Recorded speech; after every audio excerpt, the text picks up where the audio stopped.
Hello everyone, আজ আমি তোমাদের সাথে নিরামিষ বাঁধাকপির ঝালের রেসিপি শেয়ার করব। তাহলে চলো বাঁধাকপির ঝাল বানানোর জন্য আমাদের কী করতে হবে সেটা দেখে নিই। সব প্রথমে আমি এখানে একটু লবণ দিয়ে বাঁধাকপিটাকে ভালো করে ভাপিয়ে নিয়েছি।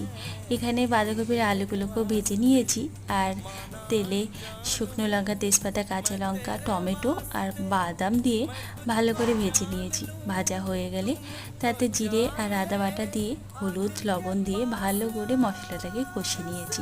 মশলাটা যখন ভালো করে কষানো হয়ে গেছে তখন ভেপে রাখা বাঁধাকপিগুলো আর আলু দিয়ে ভালো করে কষে নেব। আর হ্যাঁ, বাঁধাকপি দেওয়ার আগে কিন্তু বাঁধাকপিতে যত জল থাকবে সমস্ত কিন্তু ভালো করে হাত দিয়ে চিপে বার করে দিতে হবে। জল থাকলে টেস্টটা একদমই ভালো হবে না। স্বাদের জন্য একটু চিনি দিয়েছি, আর নামানোর আগে 1 চামচ ঘি দিয়ে ভালো করে নাড়াচাড়া করে নামিয়ে নিয়েছি। তাহলেই রেডি আমাদের নিরামিষ বাঁধাকপি।